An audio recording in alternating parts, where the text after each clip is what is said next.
Видео переведено и озвучено по инициативе и организационной поддержке сайта Лесосад golesosad.com. Семена и саженцы редких растений. При финансовой поддержке общественной организации Международное содружество творцов родовых поместий.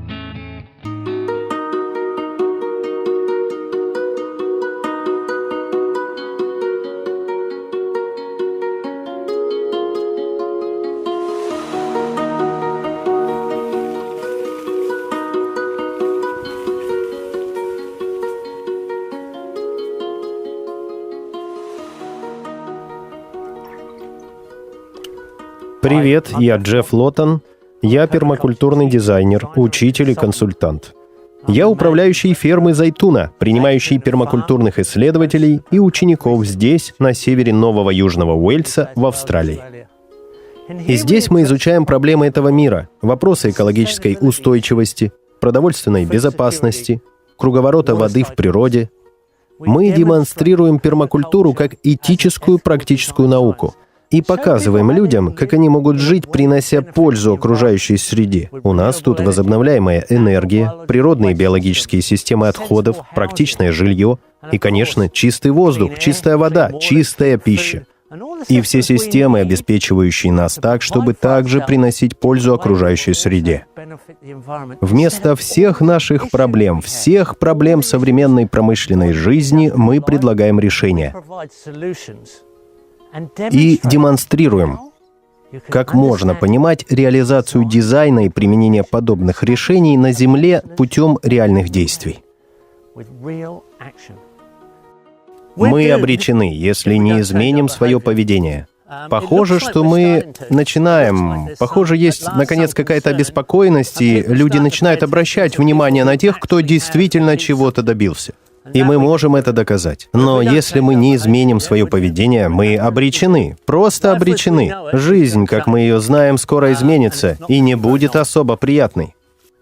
Перед нами сегодня невероятно сложная ситуация. На наших глазах происходит серьезный коллапс. Кругом всевозможные кризисы. И они уже просто накладываются один на другой. Всем очевиден климатический кризис. И мы входим в режим потоп-засуха. Присутствует топливный кризис, финансовый кризис, кризис продовольственной безопасности, кризис эрозии почвы и водный кризис, в частности, загрязнение воды и загрязнение вообще. Кризисов так много, и ответ на все из них — то, как мы ведем себя и как мы удовлетворяем наши нужды. И мы должны проработать свой путь выхода из этой проблемы, всех этих проблем. И мы можем сделать это, поскольку дело в согласовании наших действий с природной системой, чтобы мы стали самым полезным элементом на Земле, в то время как мы пока самый разрушительный элемент. И мы можем это сделать, но мы должны осуществить это намерение и должны иметь продуманный план. В пермакультуре есть нужный нам продуманный план.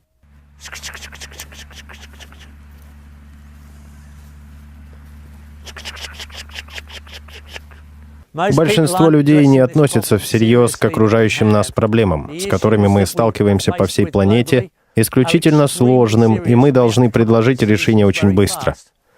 Потому что происходят всякие вещи. Мы отмечаем повсюду глобальное изменение климата, режимы потопа засухи. Это следствие исчезновения лесов, следствие того, что сельское хозяйство работает и на голой почве, в промышленных масштабах. Вода не проникает в почву, смывает ее в реки. Все это сильно воздействует на климат, поскольку больше отраженного тепла, меньше впитывания энергии экосистемами.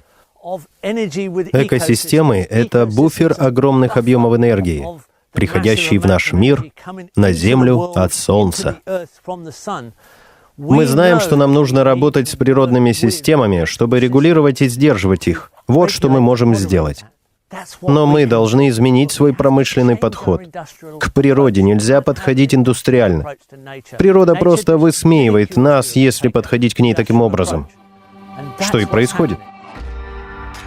Слово agriculture, сельское хозяйство, происходит от слов agros, означающего почва, и культура, обогащение, возделывание почвы. Но современное промышленное сельское хозяйство разрушает почвы, извлекая из них минералы, ухудшая их и подвергая эрозии.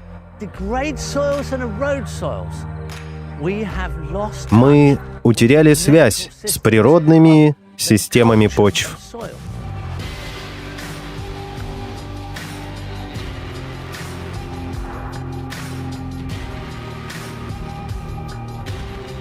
Верхний слой почвы позволяет расти растениям. Он уменьшается с угрожающей скоростью из-за эрозии. Большинство основных сельскохозяйственных культур мира эродируют почвы по 50 тонн на сотку в год. Это не должно продолжаться, поскольку верхний слой почвы — основа всей жизни на Земле. Если взглянуть на современный мир, мы, как биологический вид, утеряли связь с природными системами. И промышленное сельское хозяйство идет поперек законов природы, а мы неотделимы от природы. Чтобы найти решение, мы должны смотреть на природу. И должны выстраивать системы, в которых живет человечество, которые на 70% покрыты лесами. Потому что именно в лесу мы по-настоящему учимся. И именно лес помогает нам управлять стабильностью наших почв и дать почвам возможность поддерживать плодородность. Слово «пермакультура» происходит от слов «permanence» — постоянство и «agriculture» — сельское хозяйство, и она естественным образом ведет к постоянству в культуре. Это система, фокусирующаяся скорее на решениях, чем на проблемах. Это искусство работы с природными системами ради создания продуктивных экосистем, предоставляющих все базовые нужды человечества. Практическая наука, начинающаяся с этики и имитирующая природные системы в любом ландшафте, в любом климате, где угодно на Земле. Пермакультура — это способ выйти за пределы экологической устойчивости к гибкости. Я начал изучать пермакультуру, когда мне было под 30. Мечтал стать самодостаточным, когда был молодым, но это выглядело невозможным. Но когда я эмигрировал в Австралию из Англии, пермакультура как система только начиналась, ее только начинали преподавать. И когда я открыл ее для себя, меня озарило новым светом. И все эти прошлые мечты ожили снова. И я осознал, что это рациональная система здравого смысла, которую я мог использовать как более устойчивый, естественный, самодостаточный подход к жизни. И это стало для меня точкой отсчета. Я был просто трудолюбивым иммигрантом для Австралии. Я работал инженером-механиком. Но я был готов делать все возможное, чтобы заработать себе на жизнь, и пермакультура стала тем, что полностью изменила мой взгляд на мир и дала мне то, к чему стремиться. С тех пор я начал работать все больше и больше над пермакультурными консультациями и дизайном, разрабатывая свои собственные системы. Люди приходили ко мне и просили меня помочь им освоиться и, наконец, научить их. И затем меня позвали преподавать за границей. Потом попросили преподавать в проектах взаимопомощи и в конечном счете пригласили руководить самим пермакультурным институтом. Я просто продолжал получать очень хорошие результаты, выпуская очень активных учеников, что вело ко все большему числу таких приглашений. И я продолжал это делать. И я до сих пор продолжаю пытаться учить лучше, получать лучшие результаты, лучше разрабатывать и консультировать, развиваться как учитель. И учить людей делать то же самое. Я действительно хочу, чтобы мои студенты становились дизайнерами, консультантами и учителями лучше, чем я сам. Я учился у основателя пермакультуры Билла Моллисона. Билл родился на Тасмании, в довольно глухой прибрежной деревне. И он видел, как уничтожается лес, как начинает истощаться море, видел, как теряются ресурсы. Еще тогда, в 70-е годы. И он был обеспокоен этим. И осознал, что нам нужно придумать систему, которая дала бы нам то, что нам нужно. но также дала бы нам решения, абсолютно неотъемлемые для перманентной устойчивой деятельности, чтобы люди были самым полезным элементом на Земле, а не самой разрушительной силой на планете. Билл Моллисон придумал концепцию пермакультуры как дизайнерской науки и предмета, который можно преподавать с помощью маленьких хитрых стратегий, как распространить это на весь мир, и чтобы студенты, прослушав курс, могли преподавать его. И слово «пермакультура» принадлежит студентам курса, так что процесс, в общем, не остановить. Это необузданная система, которую нельзя контролировать, потому что она не централизована. Мы с Биллом работали вместе, преподавая несколько его последних курсов. И было большой честью работать с Биллом, как моим учителем. И затем, под конец его карьеры, как его помощником. И мы добрые друзья. Всегда были и всегда будем.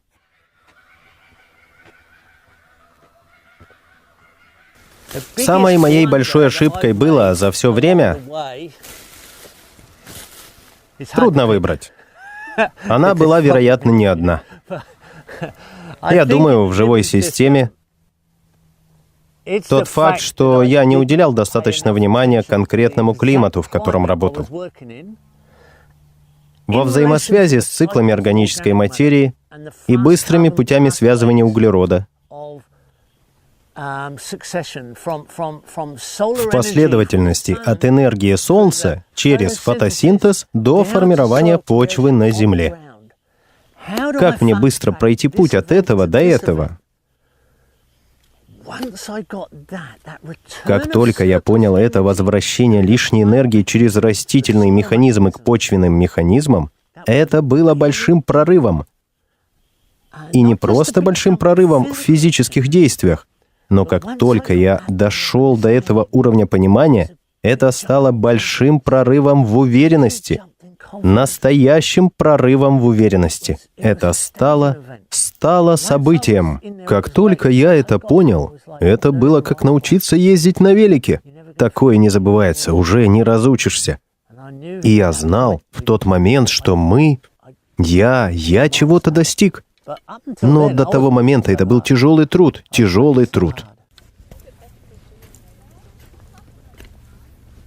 Озеленение пустыни было проектом в очень сложных условиях. В самом низком месте на Земле, в долине Мертвого моря. И поскольку там столь неблагоприятное место, результат в подобных условиях реально заметен. Результат, полученный в буйно растущей местности, не обязательно особо очевиден. Плюс это прямо на Ближнем Востоке, в геополитической горячей точке. Так что озеленение пустыни — это просто маленький проект, поскольку вот что нам нужно, по сути. Проект на паре гектаров. И мы доказали, что можем получить результат даже в исключительно сложных условиях. И все на Земле понимают, что это сложно. И все осознают, что как бы ближневосточные районы очень часто в новостях в последнее время.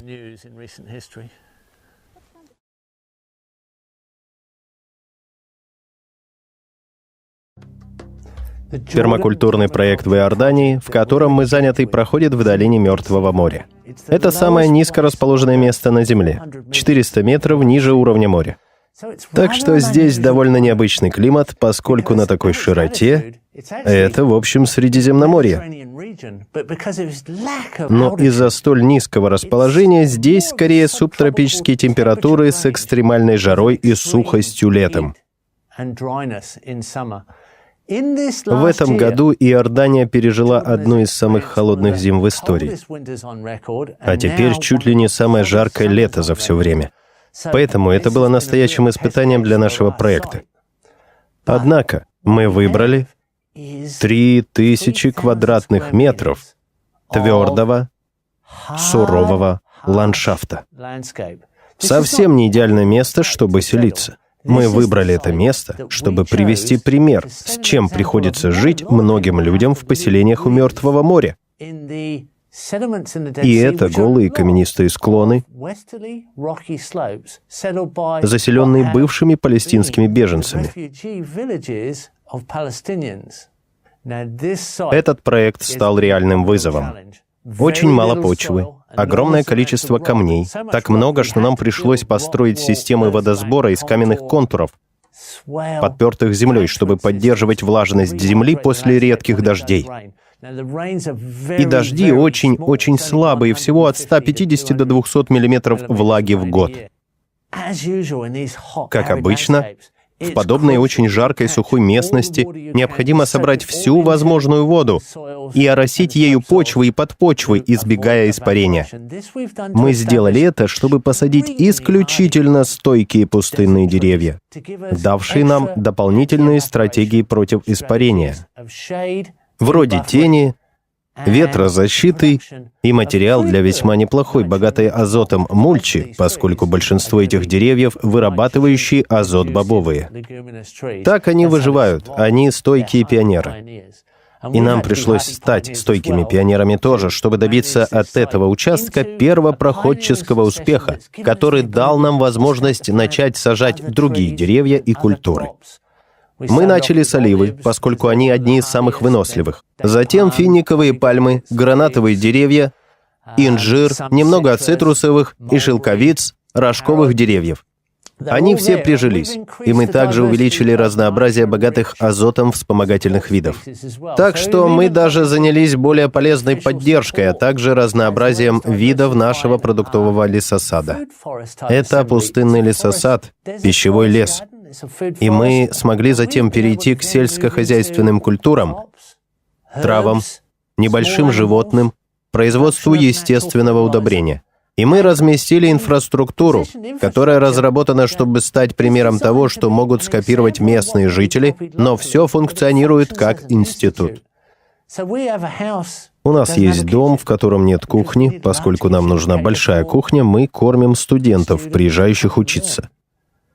У нас есть отдельная кухня, отдельная ванная комната и туалетный комплекс. Но мы демонстрируем безводные туалеты, компостные туалеты и душевой блок, где есть мужской и женский душ. Немалое число душей и туалетов. Но использованная вода из душей идет в биологическую очистную систему, где вода очищается естественным образом, корнями тростника, и ею можно орошать фруктовые деревья, поскольку она достаточно очищена, чтобы быть безопасной для использования в окружающей среде. Ее не стоит пить, хотя мы могли бы добиться и этого при необходимости. И мы разместили основной душевой и туалетный блок и систему тростниковой очистки на возвышенности, чтобы можно было также распределить воду по всему участку проекта. И даже сделали небольшую тростниковую грядку, сделанную из переработанных материалов, работающую с одной кухонной мойкой. Мы также демонстрируем системы вроде самоорошающихся грядок, сделанных из переработанных и сырых материалов. У нас есть растительные системы в тени, а не в теплицах. Есть специально созданные углубленные растительные грядки в тени, уменьшающие потребление и испарение воды, чтобы расширить посадки на весь годовой период.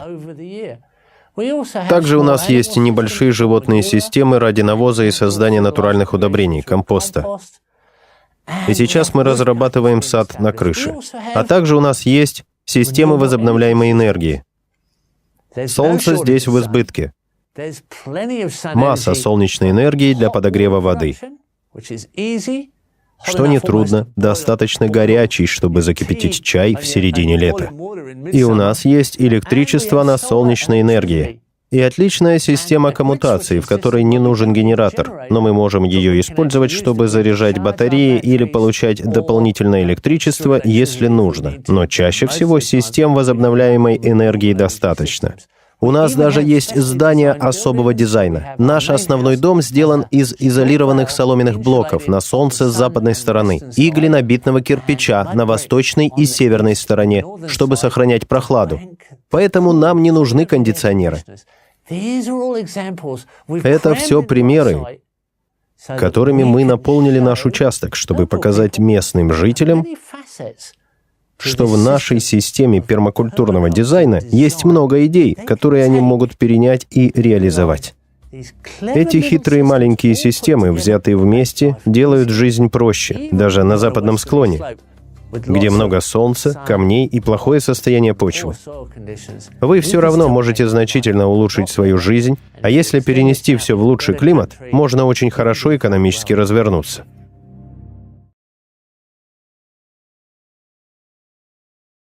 Привет, с вами Джефф Лоттон, и я на участке проекта озеленения пустыни с продолжением рассказа. Я хочу устроить для вас тур, чтобы вы взглянули, что у нас новенького. У нас есть по-настоящему успешные самоорошающиеся грядки, и мы делаем новые такие грядки постоянно для школ. И это лето было одним из самых засушливых в истории, и вот наступает осень, только-только начинается более прохладное время, и все же участок был зеленым. С тех пор, как мы приехали, он был зеленым. Он был зеленым всю зиму. Новый питомник, ему сейчас примерно около 12 месяцев. Он обеспечивает нам реальное разнообразие однолетних, многолетних и деревьев. И он постоянно в работе. В это время года мы готовимся к зимнему сезону, когда растут большинство овощей. А на наших посевных грядках только начинают прорастать зимние виды. То есть здесь скоро будет просто полно овощей. Многие из них пока лишь рассада. Многолетний шпинат, который растет в общем все лето, как постоянный круглогодичный шпинат.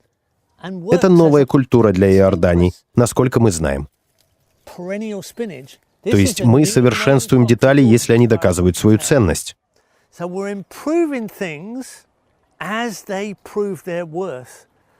У нас есть наклонная куриная компостная система, где компост постоянно движется вниз по склону и выходит здесь, снизу, когда мы открываем эти ворота. Раз в неделю у нас целый кубический метр компоста. 1 кубический метр сырья закладывается выше по склону и проходит через систему. Это двигатель плодородности нашего проекта. Мы построили кроличью систему на другом его конце. Они стояли рядом, но не были взаимосвязаны. Теперь у нас есть кроличий навоз, плюс куриный навоз, плюс компост и высокая плодородность участка. Наш крольчатник, куда заглянули курица с цыпленком, расположен ниже уровня земли. Мы уже ниже уровня земли, и здесь намного прохладнее. И вот тут есть полость с примерно 30 кроликами внутри. В нашем фруктовом лесу теперь множество оливковых деревьев, которые мы подрезали в это время года. Подрезали все наши вспомогательные виды, все наши бобовые деревья, и мы собрали целых 5 больших мешков оливок, что даст нам около 100 литров масла в результате. У нас здесь 3 очень больших ямы с мульчей, полные этой колючей мульчи от подрезки наших самых первых деревьев.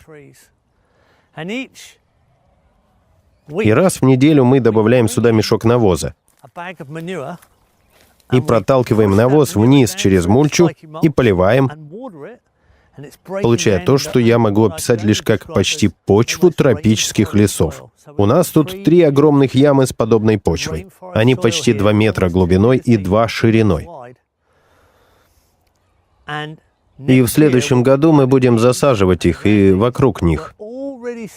Но мы уже видим, что деревья вокруг этих ям невероятно плодородны. Поросль на земле была реально буйной, несмотря на почти убийственную погоду этим летом.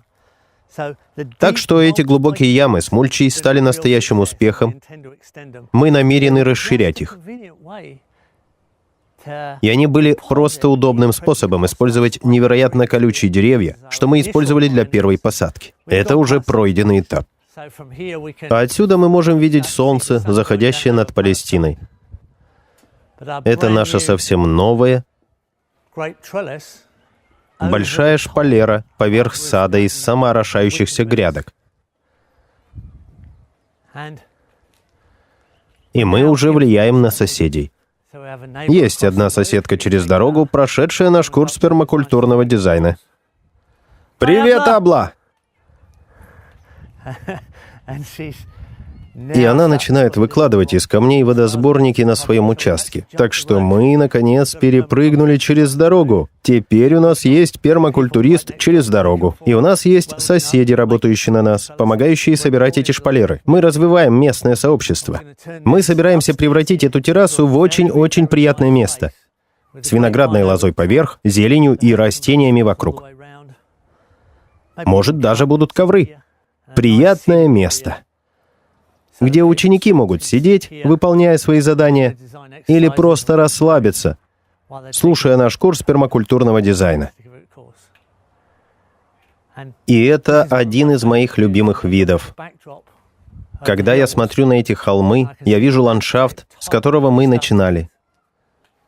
И мы уже очищаем всю нашу воду, мы сами готовим себе удобрения.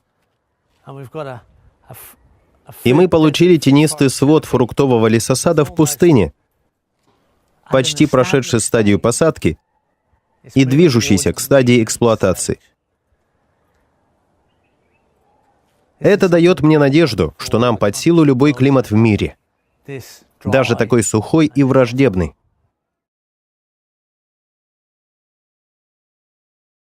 Сейчас раннее утро в Кафрене, в долине Мертвого моря. Как видите, тут довольно каменистая местность. Небольшое поселение выше сельскохозяйственных земель, с довольно бесплодным ландшафтом, если только не использовать много воды и удобрений. Здесь одни из наших учеников, местная семья, начали применять пермакультурный дизайн, они собирают воду с подъездной дороги и разбили небольшой симпатичный лесосад. И они в основном орошают его этой собранной водой, а также той, которую они используют вне дома. И все эти растения растут на этом, плюс немного дополнительного полива. Но вот на что мы пришли взглянуть. Они создали продуктивную систему. И у нас здесь растут овощи в самом начале сезона. Большинство людей здесь еще даже не начали сажать, а у нас уже что-то растет. И за многим из этого ухаживают дети. А с этой стороны у нас самоорошающиеся грядки уже скоро дадут урожай, хотя пока еще только конец лета. Вот салатная мальва, здесь ее называют малахая, растущая в самоорошающейся грядке. У нас тут новые такие грядки, готовые к пересадке в них новых растений. Здесь есть культуры, продолжающие приносить урожай в конце лета, что весьма необычно для подобного климата. И все выглядит еще более необычно, когда осознаешь, как тут все начиналось. Не было ничего, кроме камней. И когда я пройду до конца, вы увидите изрядных размеров куриный конвейер на той стороне, дающий кубический метр компоста почти раз в неделю. И вы видите местных неприхотливых кур. Они тут повсюду. А это 2-3 метра голой скалы. Они буквально вырубали камень, чтобы выровнять террасу. Если посмотреть в эту сторону, можно видеть камни, вырубленные ими там. И они выравнивают еще одну террасу здесь. Хотят посадить еще один сад.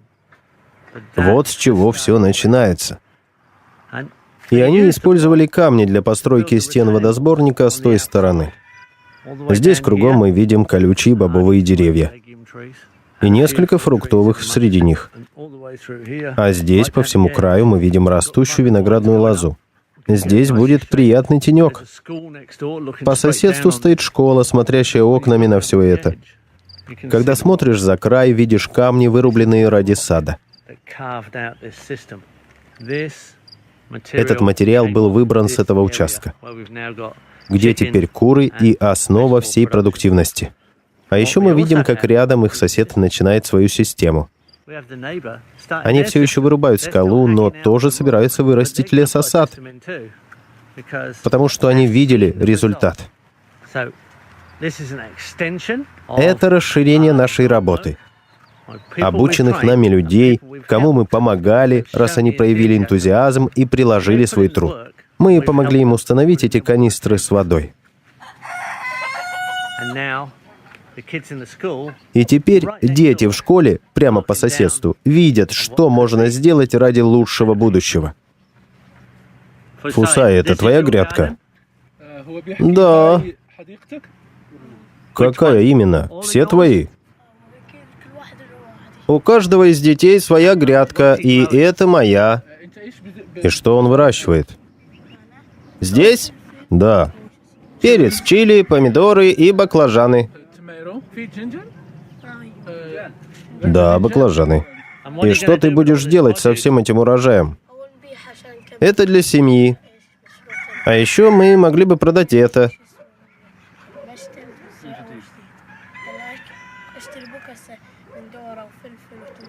Ты хочешь расширить свой сад? Да, да. И ты приглядываешь за курами? Я добавляю остатки еды к куче мульчи и перемешиваю, чтобы куры копались в ней. И тогда куча разлагается. И я удобряю этим сад. А, это твое удобрение? Да. Хорошо. Спасибо, друг. Спасибо.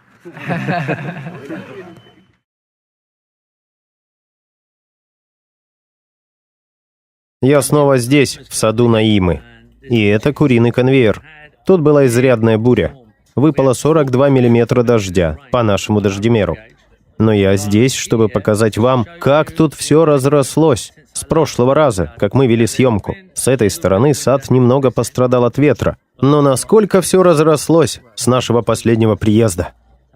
Прошел всего месяц. И это первый дождь, и все тут органическое. Это выращивают мальчишки. По грядке на каждого сына.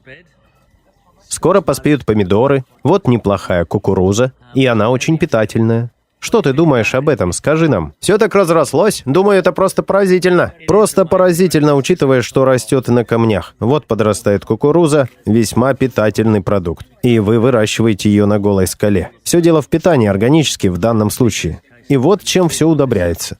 Куриный конвейер на стероидах, так я это называю. Они собирали мульчу под крышей, куда добавляли навоз в течение недели. Равный объем животного навоза, в данном случае овечий и козий в основном.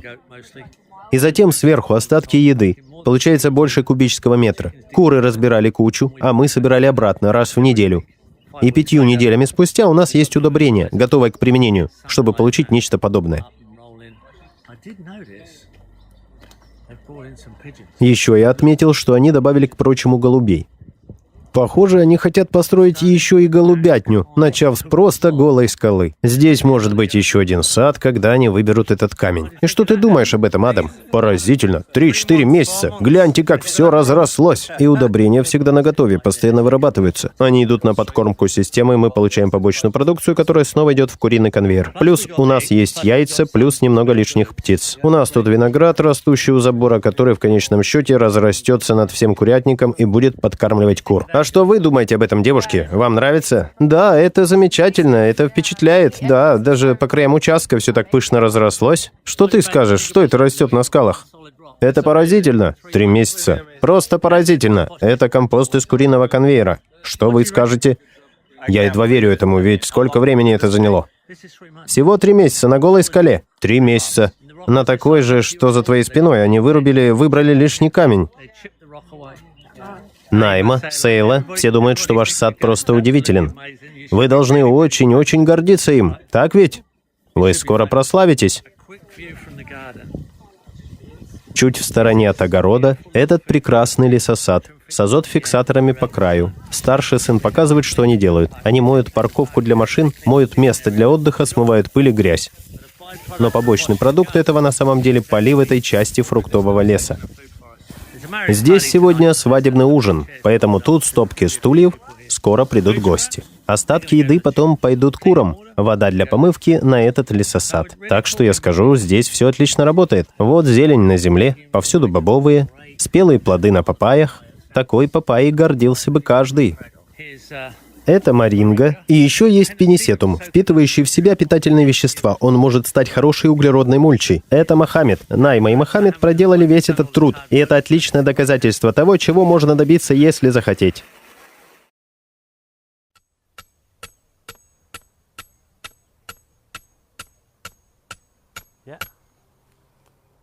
На этом курсе мы обсуждаем, зачем нужен пермакультурный дизайн. Как все делается, как моделировать системы вокруг себя, Как определить климат, чтобы проработать все в соответствии со своим климатом? И мы продумываем все вместе с климатом в зависимости от энергетических циклов деревьев. Мы помогаем понять, как экосистемы дают нам урожай. Мы разъясняем, как использовать воду, и как она работает, как создается почва. Мы даем вам уверенность во всех подобных вещах. Учим работе с геодезистами и земляными работами на участке. Учим вас энергетической эффективности домов, как продумать комфортный дом, что делать с вашими системами отходов, как установить системы возобновляемой энергии, как работать с конкретными растениями и животными, с системами снабжения, даже аквакультура, как выращивать что-то даже в воде. И мы учим вас, как работать с общественными системами, финансовыми системами, как организовать свою жизнь посредством дизайна, полезного для окружающей среды. На основах дизайна мы разрабатываем самые азы системы. Как смотреть на воду как на дизайн, подход как дизайн, структурные позиции как дизайн, и затем, как рассчитывать энергетическую эффективность этих систем, как понимать погоду в этих системах. Самые азы, основы дизайна — это как фундамент. И потом к этому можно что-то добавлять. Можно добавить детали позже. Если понять основы правильно, все складывается воедино, как надо. Взаимосвязанность в дизайне дает нам эту синергию, дает этот дополнительный эффект. Связывая разные вещи между собой, мы получаем гибкость, получаем систему невероятно устойчивую. Она выдержит немало отклонений. Взаимосвязанность позволяет нам выжить при всех отклонениях, что особенно важно на данном этапе истории, когда мы сталкиваемся с немалыми изменениями климата, вызывающими множество отклонений в природе, постоянно меняющимися условиями. Взаимосвязанность дает нам эту динамическую эластичность и стойкость. И это самое важное. Мы создали систему взаимосвязи между дисциплинами. Мы больше говорим о взаимосвязях, чем о самих дисциплинах, в общем-то. Это преимущество не быть экспертом в любой из этих сфер, поскольку это свежий подход к тому, как смотреть на интегрирующее знание. Вместо того, чтобы быть специалистом в некой сфере, лучше быть универсалом, понимающим интеграцию всех значимых предметов, чтобы можно было объединить в одно целое. Вот что делает нас отличным дизайнером. Вот чему мы учим. Мы учим вас применять этот новый подход к знанию. Вот что так волнует и заводит людей, по сути.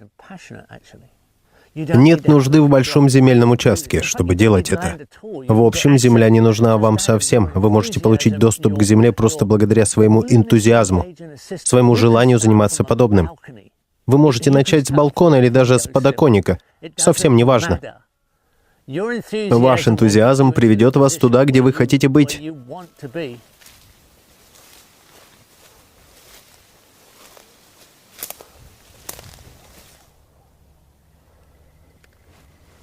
Ну что ж, посмотрим, наловлю ли я себе свеженького на ланч. Здесь много рыбы, хотя здесь у нас вся аквакультура, что есть на ферме. И это еще одна тема. Мы, по сути, только начали изучать эту грань пермакультуры.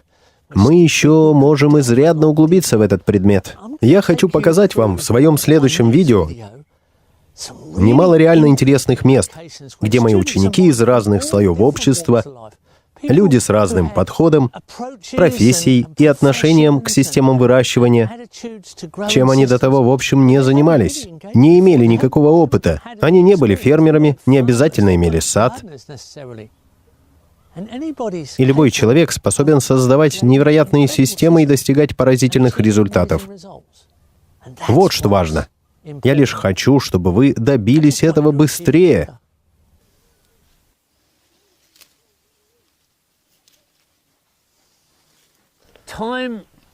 Для занятия пермакультурой не требуется особо много времени. Время растягивается, когда вы начинаете работать с пермакультурой. Вы можете думать, что у вас нет времени. Правда в том, что когда вы увлекаетесь этой темой, время словно растягивается. И течение времени зависит от вашей страсти к этому делу. Вы будете интересоваться этим постоянно, будете перманентно вовлечены в этот мыслительный процесс. То есть даже не думайте, что у вас не хватит времени. Вы не сможете никогда перестать думать об этом, и будете обожать думать об этом. Вот что особенно замечательно. Вы можете смотреть пермакультурные видео, можете читать пермакультурные статьи в интернете и книги, но пока вы не займетесь процессом дизайна, пока кто-то не просветит вас по поводу разных тонкостей и научит, как выстроить понимание этого предмета, вы не начнете осознавать, что с вами происходит некое преображение, что вы изменились в смысле понимания, что обрели позитивный взгляд на вещи и занялись настоящим делом. Вы знаете, что вы можете сделать что-то, способное принести пользу не только вам самому, вашей семье и сообществу, но всей планете.